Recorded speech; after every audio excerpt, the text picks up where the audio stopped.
Welcome to the Yeah We Know podcast, part of the More You Knows podcast network. You're in there with Jimmy, Rod, and well, Chris is sleeping because it's late, right, Rod?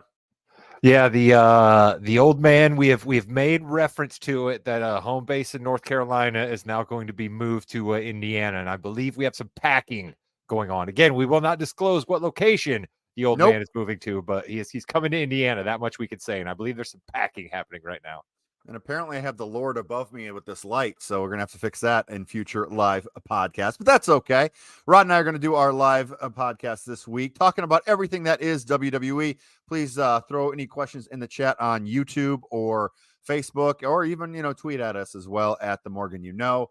We have about 400 total episodes of Balls and Brew, our weekly sports podcast, the Yeah We Know podcast, and of course, everyone's favorite, the Morgan You Know flagship show, where we have drafts and talk music and, well, kind of a lot of random things, correct? We certainly do. We call that the pop culture arm, or at least that's what I call it, right? We try to we'll tackle things like, I believe there's a show running on the FX network right now that is fixing to wind down its 10-episode arc here in the next couple of weeks, and I believe that pop culture podcast Jimmy is referring to will be touching upon that very program. We can't wait for that. But something else we can't wait for is, where are we going in the WWE? Last week we had a lot of questions, comments, and concerns, and well, some of those were answered on Friday Night SmackDown. Rod, the big schmoz ending at the end of the show, gave us a fatal four-way for the Royal Rumble. Please, what are you hot about today? Well, what I'm hot about is I'm sort of mad at myself for not picking up that that's exactly how that was going to end, right? I've been around long enough to know we're not wasting Roman Reigns. So I'm shown Roman Reigns at the beginning of the episode. He basically has no comment about the Rock situation, just laughs, as he is so prone to do, walks on by. We get a couple of shots back to him during the show. And then I start to look down and I'm like, wait a minute, we haven't gotten anything out of Roman. And then I'm like, oh, of course, Roman's going to come out and just completely squash this match. So, I mean, not shocked, as we always say, Jimmy, because bloodline matches end so often that way, but a little disappointed that we're just cooked up a four-way at the Rumble. I like how they did it at the end, too. It was definitely a TV show, not for the live audience because they didn't hear it. But Heyman is told that, yeah, by the way, your boy just got him a fatal four-way at the Royal Rumble. And my initial reaction was, there's no way they can end a 3-year title reign with the champion not even being pinned for the belt, Rod. They certainly can't, but then you also at one point, I think, were allowing yourself to believe, oh, this is the kind of schmaz, craziness, quick way to get That the they belt could. off of Roman. Yeah. So I don't know, Jim, my head's spinning. I'm going back and forth both ways. I could see how we could have a situation where Randy's a trusted hand, as I talk about on this podcast so often. We could get it to him, and that's fine. Nobody's going to be up in arms about it. I could see a scenario where we give it to LA Knight, right? We do a little bit of what you've talked about, try to make somebody else off of it, give us somebody else who can be in the main event circle when we get to the 2-day WrestleMania. But I think have landed exactly where you said. There's absolutely zero chance that at the Royal Rumble, a pay-per-view that's going to have way more to do with who wins the Royal Rumble than no matter what happens in this Reigns match is certainly not the place he's going to lose the belt. He can't. With McMahon, maybe. The Rock does throw some interesting different ways they could go on that, but you cannot end a 4-year title reign or 3-year title reign in a fatal four-way. I'm sorry, you can't do it. Reigns will become victorious. AJ Styles is getting pinned. AJ, I love you. You're amazing. You're getting. Yeah, I think you're absolutely right there. AJ has been told early on, listen, bud, you're in the match just to take the pin. We're going to make you look good. You can wear your black jeans. That's fine. We're okay with this new look for AJ Styles, where he wears just a black robe hood and just black jeans. And as you said, Jimmy, how do you know somebody's a heel? Because they're wearing black jeans. So I've heard, this is an interesting little tidbit for you, Rod. Okay. WrestleMania 10, triple threat for the world title. WrestleMania 20, triple threat for the world title. WrestleMania 30, triple threat for the world title. WrestleMania 40, can we have a head of the table world title triple threat match between Cody, Roman, and The Rock? I don't see how these two storylines can culminate in one match. I don't see that. No, listen, what you just got my head spinning. What if we had a 3-way match with Roman the Rock and somebody not then named Cody Rhodes? How Oh, insane come would guys on. like you go? How insane would guys like you go if it was Orton or if it was LA Knight or if it was McIntyre or if it was CM Punk or if it was Seth Rollins? Like, you guys would all just go absolutely insane. I'd almost want to see that. But no, Oh, you're right. Like, we could try to cook up something quickly, but it will feel dirty to all of us if they do that. So I hope that's not their plan. yeah, I don't think they will, because what if Cody wins? What is he, the head of the table now too? Is he going to take 25 minutes to get to the ring, walk really slowly? Solo Sikoa going to hang out with him? Is that what's going to happen? Does Goldust come back to be his right-hand man? Sure, why not? That can happen. Hey, listen, Tony Khan has a lot to say about WWE, and we'll talk about that here in a second. But for those of you watching on our Facebook page, thank you very much. If you have any questions or comments, please throw them in the comments down below. Jimmy will answer them, okay? For those of you who are joining us new, Jimmy will answer them. Jimmy's the expert here, okay? Jimmy's been watching wrestling for 3 decades at least, maybe even 4. We don't want to release Jimmy's exact age here, but he's been watching wrestling for close to 4 decades. I am a new fan. I am energized. I bring more energy to the podcast, right? And so we have 2 levels for you here. Jimmy's the expert. I'm the one with the better opinions. So let's get right into it, because I know you love AEW. Tony Khan tweets out today that Hook, who is Taz's son in real life, he is a very young wrestler. Apparently, he is 26-1 and is going for a world title shot. And people hated that. Okay, I know you don't know anything about that, but then he said Jinder Mahal hasn't been on TV and won a match, and he's got a world title shot next Monday. What's going on with that? And it's a bad look when you are the owner of a different company tweeting about something that happened on the rival's promotion, because that means you care about them and you're promoting them in a way, and that's not something we want to do, Rod. No, that's why when I take shots at AEW, I think it helps build my character as a bit of a heel at times, Sure. but it's certainly not something I should do, right? I'm propping up, I'm giving light to, I'm shining a spotlight, if you will, on something that I think is far less superior. So you're absolutely right. Tony Khan does not need to be talking about what the WWE is doing. And I'll tell you what, you put Jinder Mahal in the ring next to Seth Rollins and The Rock, I'm going to automatically think this guy's a big deal just because of who he's been in the ring with in proximity in 2 weeks. So he's also the modern day Maharaja. He looks like $1 million damn dollars. Why not, Jimmy? We need decent mid-carders. You and I talk about the starving of the mid-carders that happens sometimes under the McMahon regime. And I think Triple H is trying to build those guys up. Sure. You think that Roman Reigns wins matches bad. Woo, baby, let me tell you, the modern day Maharaja is world champion. I don't think had a clean win at all ever. But he also, as he said, beat the best ever in Randy Orton. So that's kind of an interesting little tidbit there from the modern day Maharaja. I know we're kind of going back and forth from Raw to SmackDown here, but that's what we do here. You and I used to do it before we got Chris involved. Let's go. Stream of consciousness. I love Kevin Owens and Logan Paul for 2 reasons. Number 1, Kevin Owens is a fantastic worker. He and Logan Paul are going to put on a terrific match. But number 2, cannot be more polar opposite. And that is what works in WWE.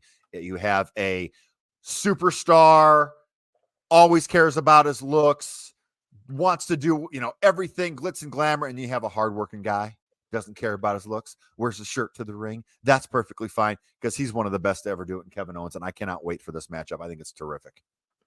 I'm excited to see that Kevin Owens toppled Santos Escobar, even though I predicted the opposite. I thought we were building Santos to something. I thought maybe you could write off KO's hand injury as being a bigger deal, you know what I mean? And it wouldn't be a bad loss on his part to go down to Santos, but we didn't go there. But my question, Jimmy, is this. We had Joaquin Wilde and or was it Joaquin Wilde and Castro, right? These are the 2 guys that came down to make sure that Angel and Humberto weren't at the ring to interfere, which was cool, right? So right when that happened, I knew Kevin Owens was going to win that match. Yes. But my question is, why didn't they just have Joaquin Wilde do the springboard moonsault again, like he pulled off on NXT? Because that was insane. So for those of you who Google that after you're done watching this and listening to this, but Google, YouTube that, it looks fake. It looks like he's on WWE 2K and someone did an animation, because you wouldn't even do that in 2K. It is the most beautiful dive I've ever seen in my life. And if he did that at a WrestleMania or a Raw, or it would be all over the internet, and it would be millions and millions of views. It's getting a lot of attention now, but unbelievable, wasn't it? And you know what? They're doing a pretty good job on NXT, Jimmy. I find myself checking in over there a little bit Good. more often. I think that it's kind of unfortunate, I guess, that they have to pepper in the guys I already know to get me to watch it, because you just always told me there were so many good young wrestlers there. And then I see those folks and I'm like, man, Jimmy was right. But it took the folks that I knew getting involved to get me down there. But there's some good storylines, right? Like I'm down there and I'm like, why is Braun Breaker still down here on NXT? This guy would absolutely work up in the big show. Why is Carmelo Hayes still down here? You know, but then you see other guys and you're like, oh, Dijaks, I see why you're here. This is a great place for you to live. So I like a little bit of what I've seen out of NXT recently, and especially that springboard moonsault. Or I guess it wasn't a moonsault, but No, it was just a springboard splash. But speaking about people who can really dive and jump out of the ring, thank you for that transition, Rod. You are one of the best. We have the Suit Profits, if you will. Bobby Lashley and the Street Profits coming down. I stole that from somebody on Bleacher Report, I think, but that's okay. They came down. It looks like they're going face now, which is kind of what they need to be, because the heel thing really wasn't working. I do like that. But the story is, my boy, your boy, Karrion Kross comes back with a brunette Scarlet, which is funny because she was blonde. Now she's anyway. didn't like that. Just I'm going to jump in real quick there, Jimmy. Didn't like that. Darker Don't know that though. we Darker. Got to be I know, different. I guess, but we didn't need to change Scarlet. She wasn't the bad part of the gimmick, Jim. She was not the issue at all. But I will tell you something that they have been signed for months and months. The Authors of Pain are back. They were a very stellar tag team in NXT with Paul Ellering as their manager. Paul Ellering, for those of you who are a little bit older, manager of the Road Warriors forever. His daughter is also a professional wrestler as well, but he came back with the Authors of Pain, and they've got a nice little faction going. The last time AOP was brought up to the main roster, didn't last very long. Paul Ellering lasted even less. He came out with them in their debut. They turned and they said, go back. And that was all. And they were by themselves and they didn't really do much. I'm interested to see this faction. It's giving my boy something to do. I don't know if they're there yet, but you know, we'll see it going on. It's an interesting way to go about it. Here's my thought. How much time are we going to give them in the kitchen? Right, Jimmy? That's sort of where I'm at here, because I think, like you said, the ingredients that we're putting into the stew, we got good ingredients, right? We got the best chicken over here. We got cauliflower from the farm stand down the road. This guy knows what he's doing with cauliflower. We got our broth game on lock. We got them all right here. But if we don't cook that stew on the stove for the right amount of hours, it's not going to come out tasting right. So if we only give Karrion Kross and AOP a schmaz here, a schmaz there, then we try to throw them into a match against the tag team champions and then they lose, what do we got? We got absolutely nothing. So where they're going to go and where they're going to take it is so crucial here. Do you have a cauliflower guy, Rod? I do. I have a broth guy. I do. Well, good. We could put together a good stew because I'm big on cauliflower fries. I'm big on cauliflower pizza. I don't look like the picture of health over here, but, you know, give me some cauliflower and I'll hammer it down. Shout out to Corey Nance, who is one of our probably number one fan. Honestly, I could say that easily. Really appreciate all the support he gives us and give us a big thumbs up there. So yeah, we'll see where the Street Profits go. I think the AOP and Karrion Kross go. I think they can get that mid card going a little bit. I think those will be some good matches. Did Kross? Yeah, you're my guy I go to on the technique here, Jimmy. Did Kross botch that finisher a little bit that he was trying to get on Lashley? Because like it looked pretty cool and it's a lot better than the club to the back. It's a new one. Yeah, it's a new one that he was doing. I think he hit it very clean. Yeah, which speaks to what you say about Karrion Kross all the time. Just not as great in the ring as you'd like him to be. Correct. Speaking of people who were great in the ring, Io Sky and Michin had a match. And they did a very good job. Michin, best match she's had. Little Styles Clash. Can't go wrong with that. And the Styles Clash, Rod, is a move in professional wrestling that can actually kill you if you do not take it right. You're always taught to duck your head in professional wrestling when taking a bump. The Styles Clash, you've got to keep your head back. Because if you duck your head, you're going to break your neck. So that is just professionalism right there all the way around. I thought they had a good match. Obviously, the champion needs to win. She's having a pretty decent title reign here.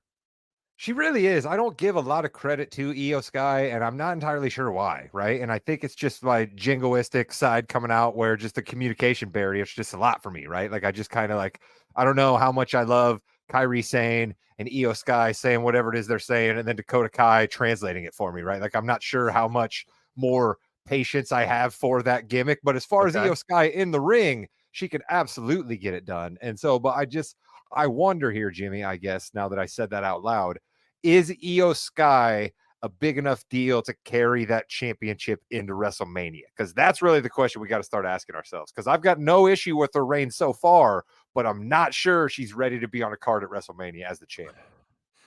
Well, I think that women's championship match is going to be like 5th or 6th most high profile. That's So true. yes, I think so, because they're going to have a really good matchup, especially if that's against Bailey. Then yes, 100%. But that needs to be like a day 2 first match. So we get the crowd into it, or first or Also, second matchup. while we're on the women here, Jim, you probably Sure. were going to go there because you're an excellent podcast host. But just to Every make now and then. sure, we're getting Nia Jackson, Rhea Ripley now because Charlotte Flair's injured, right? I mean, that's Yeah. what we're getting, right? So it looks like that's the direction they're going. I cannot for the life of me see that happening at WrestleMania.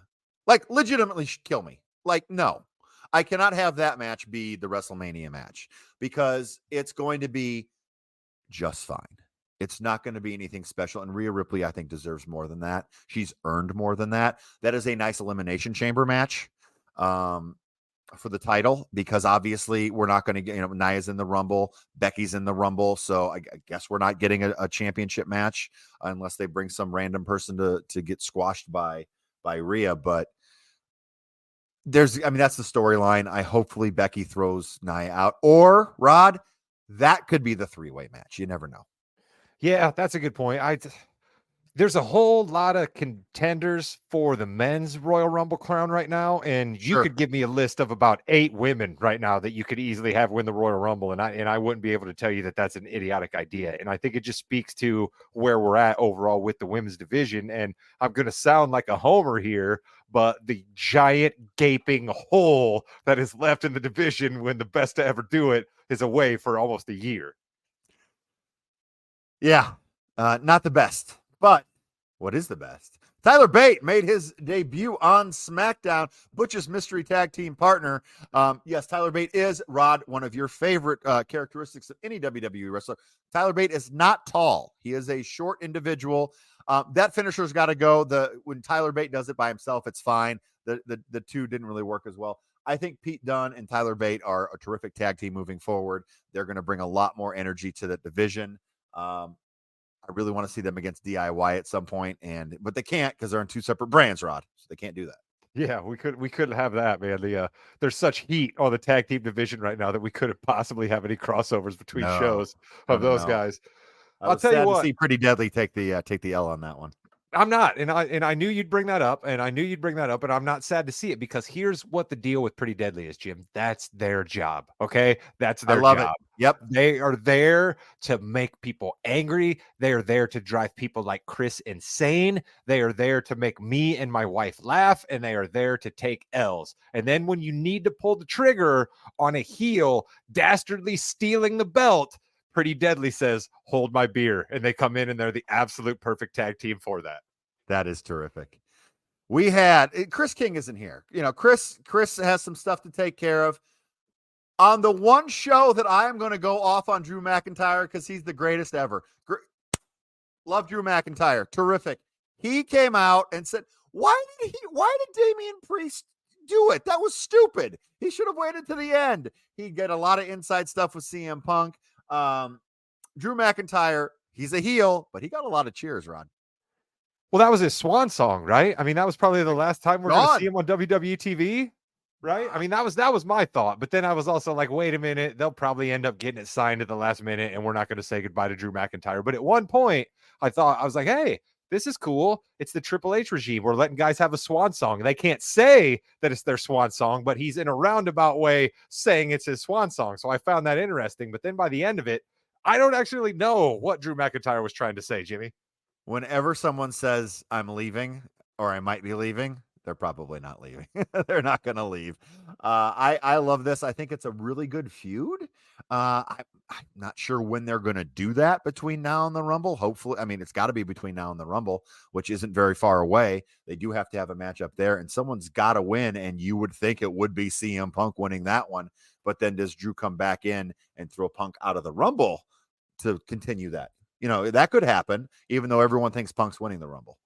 Except me. I don't think Punk is winning the Rumble. I understand that he certainly is the odds-on favorite, but I don't see Punk winning the Rumble. I think Cody's winning it a second time.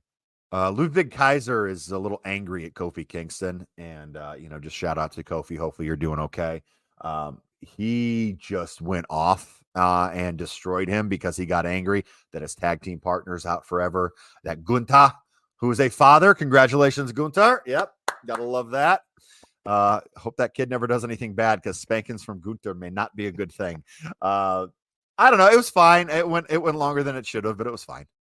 I was sort of excited to see it, right? I've always felt like Kaiser's got the most charisma out of that group, other than Gunther, of course, right? So that basically just means he's better than Giovanni Vinci. But, there's something there, right? He's got that ability to be that absolute shit can mid-card heel, and he can look pretty goddamn good doing it, right? Like, I mean, the guy's chiseled out of stone. He's got some pretty good looks, and he can talk well on a microphone. Like, why not try to make something out of Ludwig Kaiser? I don't like seeing our guy Kofi go down with a chair to the skull, but, if we're trying to make Ludwig Kaiser a bit more, I'm for it.